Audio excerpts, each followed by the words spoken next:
Amén y amén. El día de hoy, el tema para esta predicación le puse: somos el propósito de Dios. Y como dice su palabra en el libro de los Salmos, capítulo 66, libro de los Salmos, capítulo 66, del versículo 10 al 12. Cuando lo tengan pueden decir amén, gloria a Dios, bendito eres, Padre. Dice así, ¿me ayudan a leerlo? Porque tú nos probaste, oh Dios, nos ensayaste como se afina la plata. Nos metiste en la red, pusiste sobre nuestros lomos pesada carga. Hiciste cabalgar hombres sobre nuestra cabeza. Pasamos por el fuego y por el agua y nos sacaste abundancia. Amén. Pueden tomar asiento. Como dice este salmo, el primer punto: nos ensayaste como se afina la plata, ¿no? Aquí el salmista hace referencia al proceso de cómo afinar la plata. ¿Alguien sabe cómo se afina la plata o tiene idea de cómo se afina la plata, cómo le quitan las impurezas a la plata? ¿No? Ni idea, nada. Exactamente, con el calor. La persona que se dedica a hacer esto, pues mete a una temperatura muy, muy alta el metal para que, conforme a esto, las impurezas salgan al aire, o sea, floten, empiecen a flotar. La plata se empieza a derretir, esta se empieza a hundir y lo que no es plata empieza a subir. Entonces, le va quitando poco a poco las impurezas hasta que la plata queda completamente limpia. Entonces, nosotros somos como esa plata que Dios es nuestro afinador, ¿no? Siempre nos expone a pruebas, nos expone a altas temperaturas para ver realmente y dejarnos puros como esa plata. Nos quita todos los pecados, nos quita aquellos pensamientos que traemos malos, aquellos problemas que traemos, pero con un propósito, porque Dios tiene un propósito para cada uno de nosotros. Amén. Y el segundo punto dice: nos metiste en la red, pusiste sobre nuestros lomos pesada carga. Y bueno, como les mencionaba, ¿no? El afinador de la plata expone este metal a altas temperaturas para poder quitarle las impurezas, pero también debe de saber a qué altura, a qué grado de temperatura meter este metal, porque si no lo puede echar a perder, ¿no? Entonces está al pendiente de ver a qué grado de temperatura meterlo. Como dice aquí en el Salmo, nos metiste a la red, y es cuando nosotros nos sentimos a veces como atrapados, como sin salida, como decimos, ya no puedo más, ya quiero tirar la toalla, dejar todo y ya, ¿no? Pero después dice: hiciste cabalgar hombres sobre nuestra cabeza, pasamos por el fuego y por el agua y nos sacaste a abundancia. Después de que Dios nos prueba, después de que nos mete a esas altas pruebas que quizás para nosotros a veces son como es demasiado, pensamos que para nosotros ya no podemos más, pero Él sabe a qué grado llevarnos, hasta qué límite ponernos para poder hacernos más y más fuertes. Y después de todo esto, Él nos saca en abundancia, Él nos da más fortaleza, porque nos escogió desde un momento. Como dice en el Salmo 139, si me ayudan a buscarlo, y alguien que me ayude a leerlo también, por favor. Salmo 139, del versículo 1 al 3. Salmo 139, versículo del 1 al 3. Amén.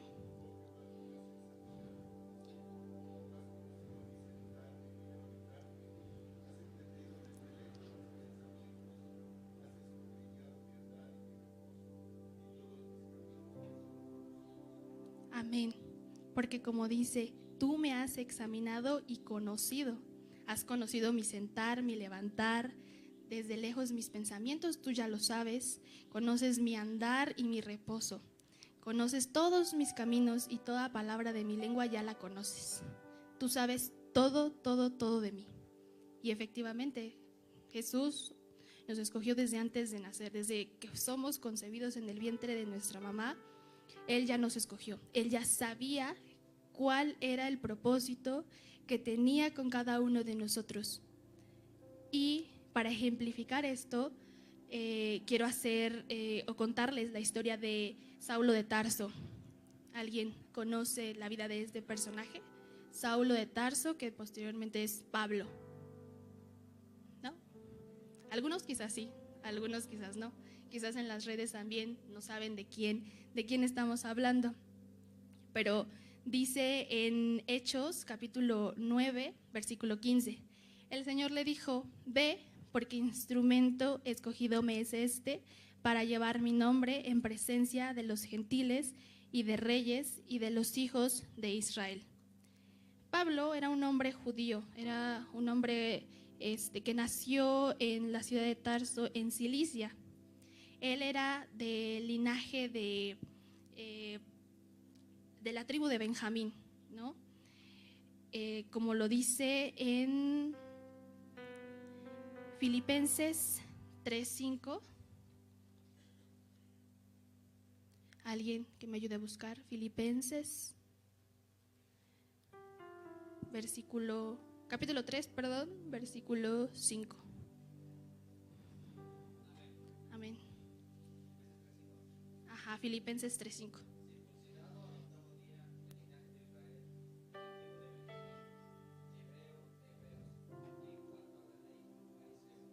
Amén.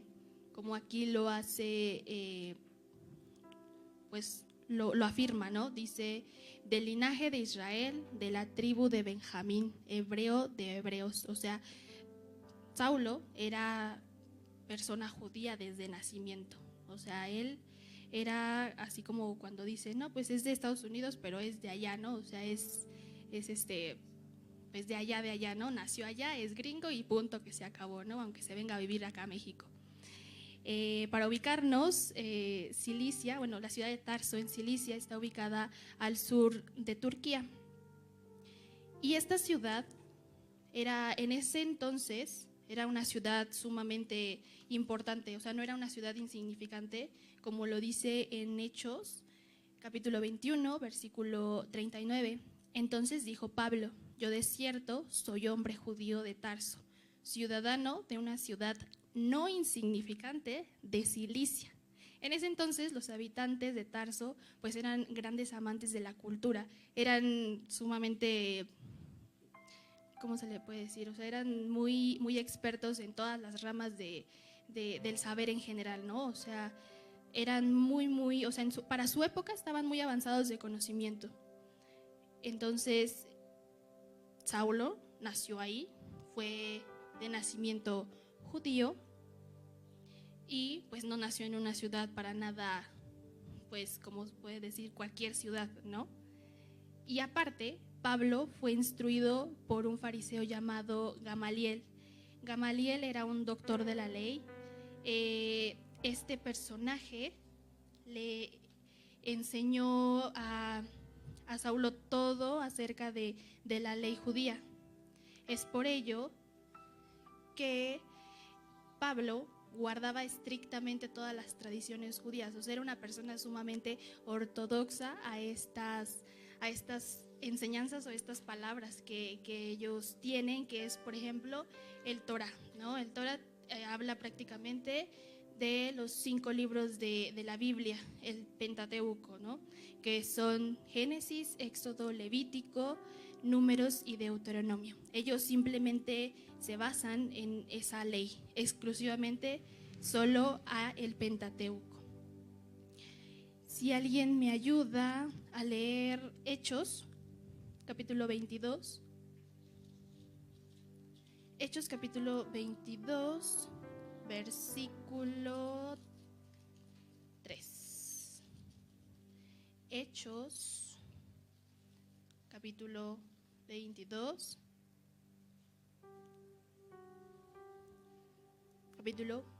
Capítulo 22, versículo 3. Amén.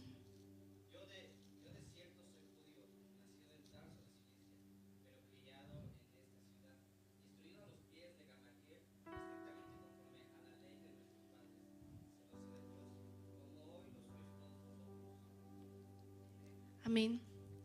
Y como dice aquí, él era una persona muy celosa de Dios, o sea, él respetaba, él se instruía o se mantenía completamente a la ley judía, ¿no? O sea, él era un celoso de Dios. Pero también tiene su lado oscuro Saulo, porque Saulo fue un perseguidor de la iglesia. Él, o bueno, lo que eran los perseguidores de la iglesia es que no creían en un Mesías, no creían que el Mesías iba a ser crucificado. Ellos pensaban que iba a llegar un hombre glorioso, iba a convertirse en rey y iba a gobernar todo Israel, pero no. O sea, los gentiles en ese entonces, que era a quienes los perseguían, ellos daban las buenas nuevas a todas esas zonas. Entonces aquellos judíos no estaban totalmente de acuerdo, porque, si me ayudan a buscar Deuteronomio, capítulo 21, hoy sí vamos a estar buscando muchas citas bíblicas, así que, a ver, espero que sí lean su Biblia y sepan dónde está ahora Deuteronomio, capítulo 21. Capítulo 21, versículo del 22 al 23. Deuteronomio 21,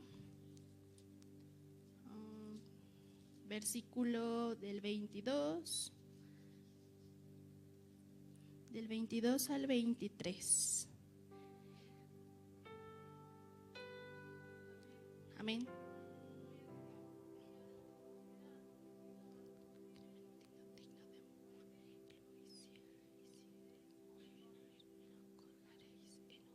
Madero.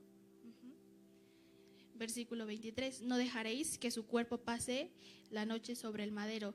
Sin falta lo enterrarás el mismo día, porque maldito por Dios es el colgado, y no contaminarás tu tierra que Jehová tu Dios te da por heredad.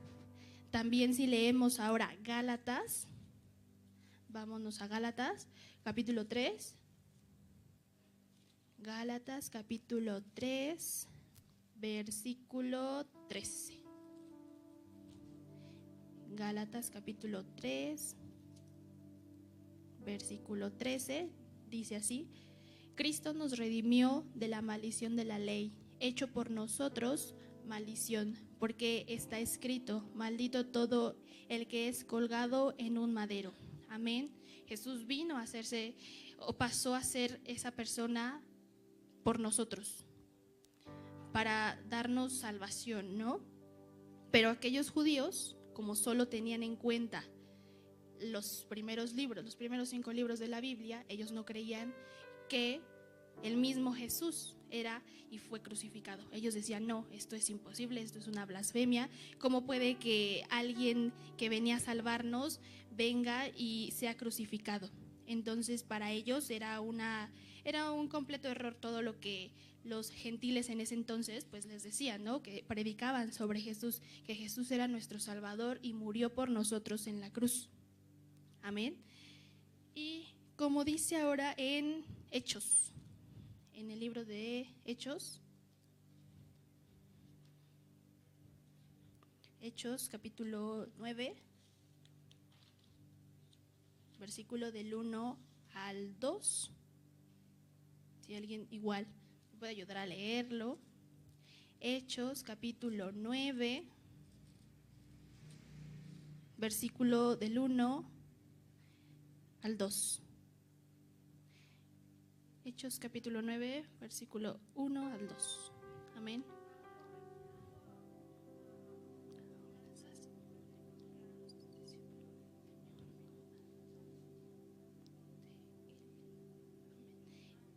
El 2.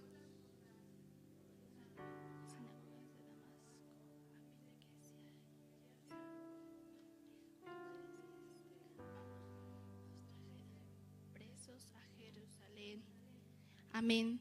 Entonces, Pablo fue un perseguidor sumamente Sí, o sea, como lo dice, él era celoso de Dios y era celoso a la ley judía y perseguía a aquellos gentiles. Entonces, hasta pidió, como ya lo leyó mi hermana, pidió cartas firmadas para poder ir a Damasco y traer aquellas que hablaban y decían sobre el nombre de Jesús, predicaban el nombre de Jesús, para poder traerlos a Jerusalén y arrestarlos. Y así, pues, darles muerte. Pero esto hizo, o sea, esto tuvo un propósito. ¿Por qué? Porque Dios, al poner a Saulo en esta posición y que Saulo fuera a buscar y a perseguir a todos estos gentiles a Damasco, ellos se empezaron a esparcir. Entonces, al esparcirse, ellos fueron esparciendo la palabra a otros lados. No nada más se quedaron en un solo lugar, sino que fueron a más lugares. Todo esto a que Saulo empezó a perseguirlos fuera de Jerusalén. ¿Pero qué pasó? Pasó que a Saulo se le aparece Jesús. Se le aparece Jesús bueno, vamos al libro de, igual, seguimos en Hechos, capítulo 22. Hechos, capítulo 22, versículo del 6 al 16. Amén. Dice así: pero aconteció que yendo yo a llegar cerca de Damasco, como a mediodía, de repente me rodeó mucha luz del cielo, y caía al suelo y oía una voz que me decía: Saulo, Saulo, ¿por qué me persigues? Yo entonces respondí: ¿quién eres, Señor? Y me dijo: yo soy Jesús de Nazaret, a quien tú persigues. Y los que estaban conmigo vieron a la verdad la luz y se espantaron, pero no entendieron la voz del que hablaba conmigo. Y dije: ¿qué haré, Señor? Y el Señor me dijo: levántate y ve a Damasco, y allí se te dirá todo lo que está ordenado que hagas. Y como yo no veía a causa de la gloria de Dios, llevado de la mano por los que estaban conmigo, llegué a Damasco. Entonces uno llamado Ananías, varón piadoso según la ley, que tenía buen testimonio de todos los judíos que allí moraban, vino a mí y acercándose me dijo: hermano Saulo, recibe la vista. Y yo en aquella misma hora recobré la vista y lo miré. Y él dijo: el Dios de nuestros padres te ha escogido para que conozcas su voluntad y veas al justo y oigas la voz de su boca, porque serás testigo suyo a todos los hombres de lo que has visto y oído. Ahora pues, ¿por qué te detienes? Levántate y bautízate y lava tus pecados invocando su nombre. Amén. Y como dice aquí en Hechos 26:10, lo cual también hice en Jerusalén, yo encerré en cárceles a muchos de los santos, habiendo recibido poderes de los principales sacerdotes, y cuando los mataron, yo di mi voto. Pero también dice en Primera de Timoteo, capítulo 1, versículo del 12 al 14. Doy gracias al que me fortaleció, a Cristo Jesús nuestro Señor, porque me tuvo por fiel, poniéndome en el ministerio, habiendo yo sido antes blasfemo, perseguidor e injuriador, mas fui recibido a misericordia, porque lo hice por ignorancia e incredulidad. Pero la gracia de nuestro Señor fue más abundante con la fe y el amor que es en Cristo Jesús. Y es verdad, ¿no? O sea, veamos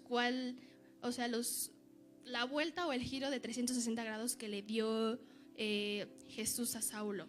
Primero, de ser a un perseguidor, de ir y dar voto a que mataran a los gentiles, a toda persona que hablara del nombre de Jesús, que predicara el nombre de Jesús, fuera llevado a la cárcel y fuera condenado, a que Jesús se le aparece, le dice por qué lo persigue y le dice: ahora vas a tener, le dio otra misión, ¿no? O sea, le cambió lo que él venía haciendo, porque él creía que lo que hacía estaba bien y creía que era la voluntad de Dios la que estaba haciendo, cuando en realidad no, era su propia voluntad, porque Dios tenía otro propósito para él.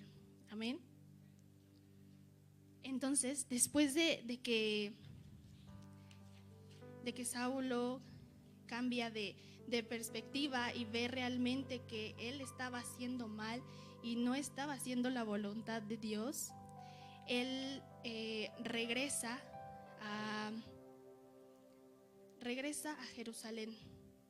Y cuando regresa a Jerusalén, si me ayudan a leer Hechos, capítulo 9, del versículo 26 al 28. Hechos, capítulo 9, versículo 26 al 28.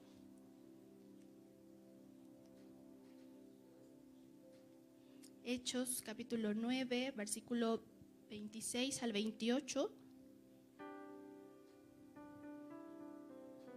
¿Nadie?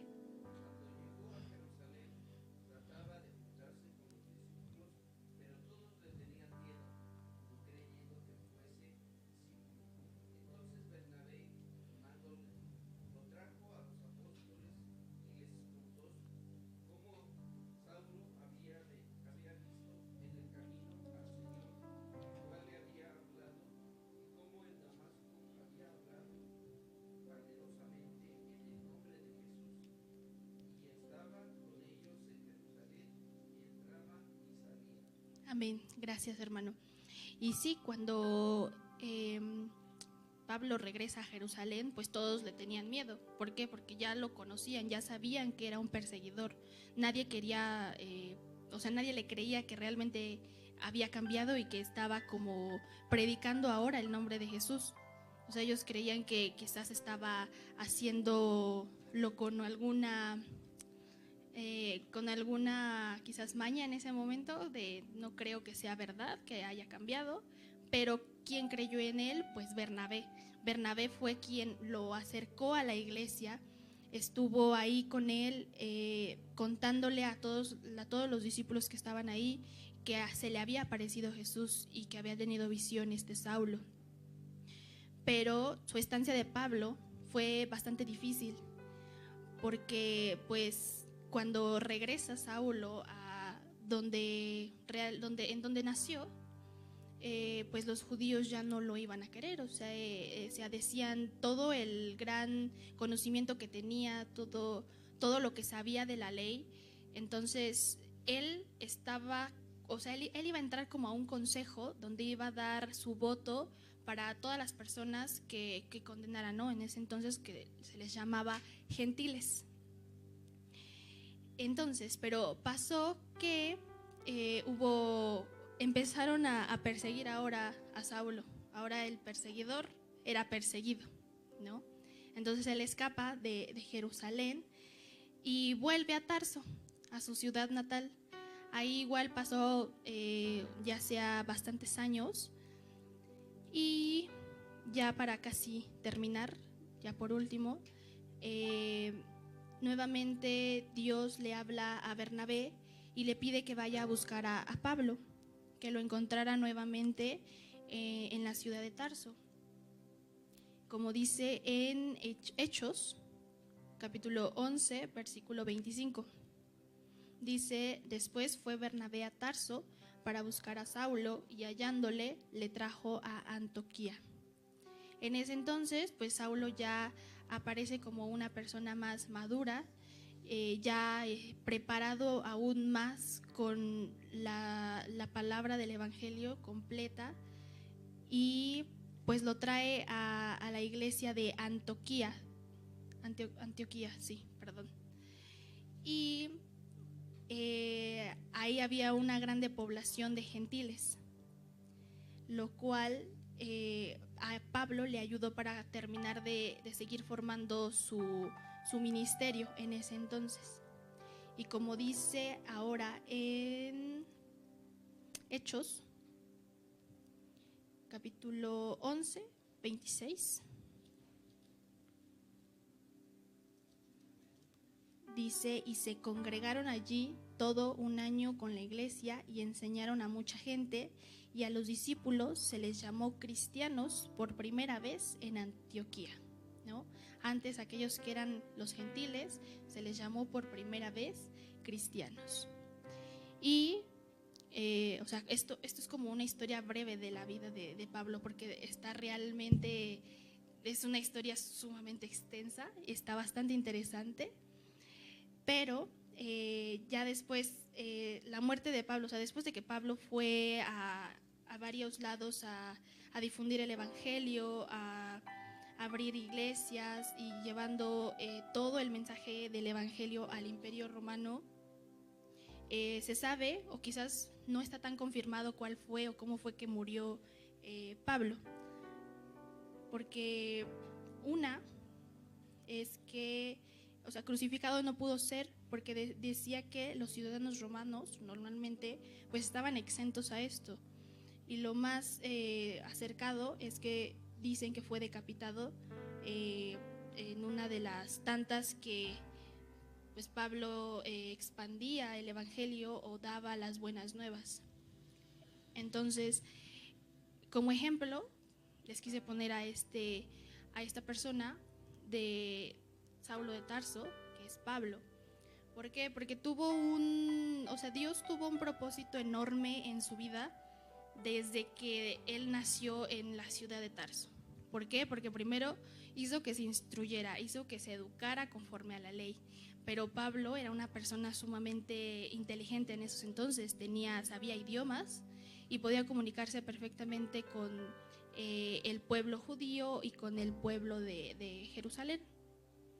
Entonces, de ahí vemos que Dios tuvo un propósito desde que él era un perseguidor. O sea, cambió totalmente la historia con él, porque él llegó a ser una de las personas que más ayudó a hablar sobre el evangelio. Como dice en Primera de Pedro,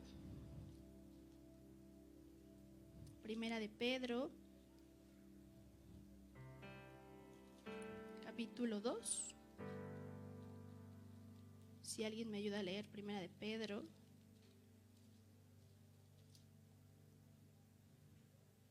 Primera de Pedro, capítulo 2, versículo 9 y 10.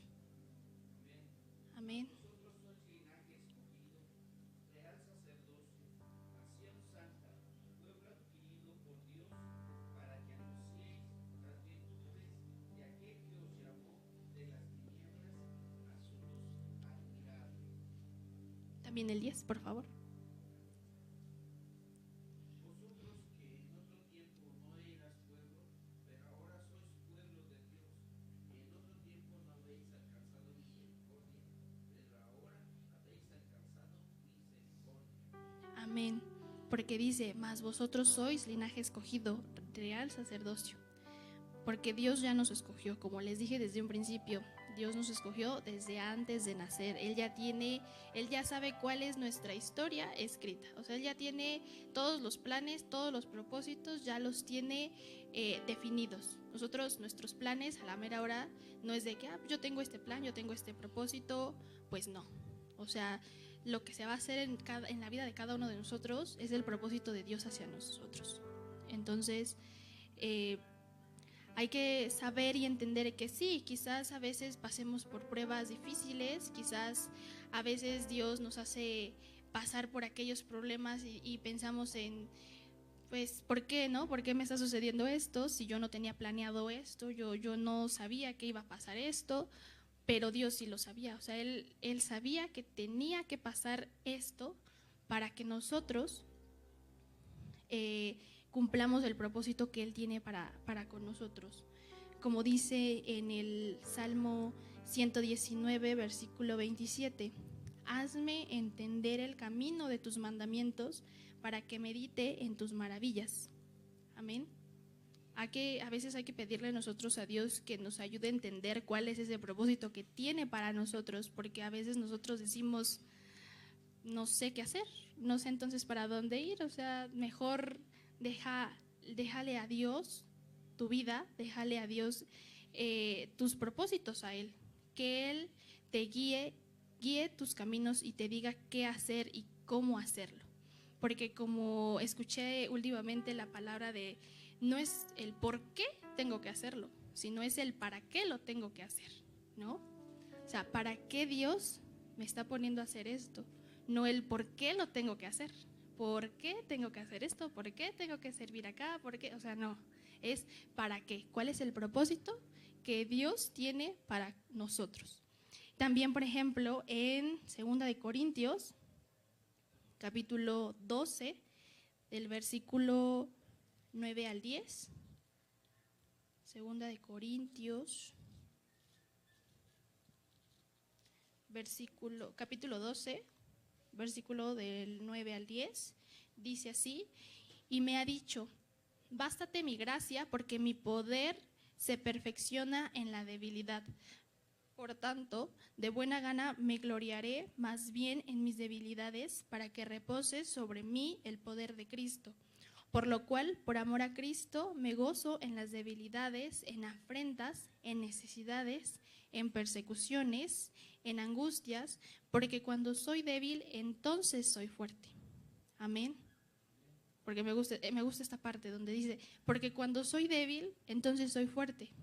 Entonces eso quiere decir que aunque a veces nos sintamos mal, nos sintamos que ya no podemos, recordemos en la palabra de Dios que dice que cuando soy débil, en realidad soy fuerte. ¿Y por qué somos fuertes nosotros, los hijos de Dios? Porque tenemos a Cristo en nuestras vidas. Es por ello que somos fuertes. Amén. Porque habrá otras personas que dicen, es que ya no puedo con mi vida, ya no puedo con esto. Y se le acerca a alguna persona que conoce de la vida de Cristo y le habla. Entonces esa persona comprende y dice, ¿por qué esa persona que también tiene problemas y por qué la otra persona que tiene problemas pero no conoce a Cristo, la otra persona está fuerte, se ve fuerte y se ve feliz, aún las circunstancias, aún en aquellas necesidades, en aquellas angustias, Él es fuerte? Amén. Porque tenemos ese Dios que es nuestra ancla en todo momento. Amén. Entonces, pues, para ya terminar, hay que recordar que Dios tiene ese propósito en nuestras vidas, que sí va a haber momentos en los que nos va a llevar a nuestro límite, que digamos ya no podemos más, pero si realmente te aferras a Dios y dices no, de que se puede salir, se puede. ¿Y por qué? Porque Dios es tu ancla. Dios sabe hasta dónde llevarte para volverte aún más fuerte. Amén. Así que te invito en esta tarde que te pongas de pie y le digas a Dios cuáles son aquellas necesidades o aquellos pensamientos que tienes en tu corazón y que no sabes el para qué. O sea, el para qué de esto. Amén. Bendito Padre, te damos gracias en esta tarde. Pero venimos el día de hoy a tu presencia, a pedirte, a decir que nos des un entendimiento. ¿Cuál es ese camino el que tú quieres que nosotros tomemos? Porque sí, nos has llevado y nos has afinado como aquella plata en nuestras vidas.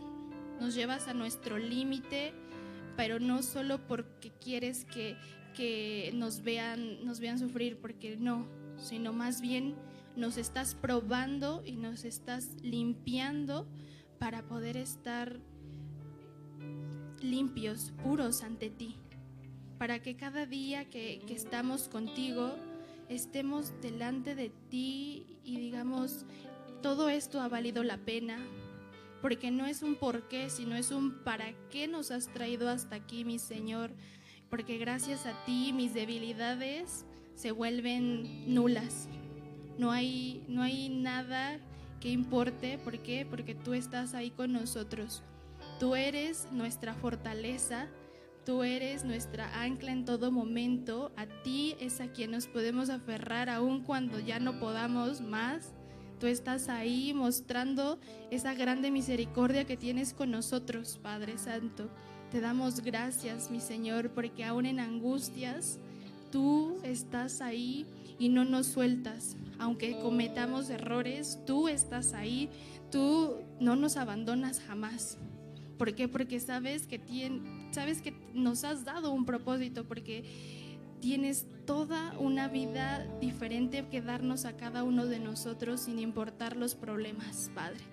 Te doy gracias y pongo la vida de cada uno de mis hermanos. Tú conoces también sus corazones, mi Señor. Conoces las necesidades que hay en cada uno de ellos. Te pido por ellos, Padre Santo. También te pido por aquellos que nos ven en redes y las necesidades que estén pasando, porque solo tú las conoces. Como dice el Salmo, tú conoces mi andar, mi caminar, mis pensamientos, mi hablar. Tú conoces mi sentar y conoces mi vida completamente, porque tú me has examinado. Te pido por aquellas personas necesitadas de ti, Padre Santo, aquellas personas que quizás aún no conocen de tu palabra, mi Señor.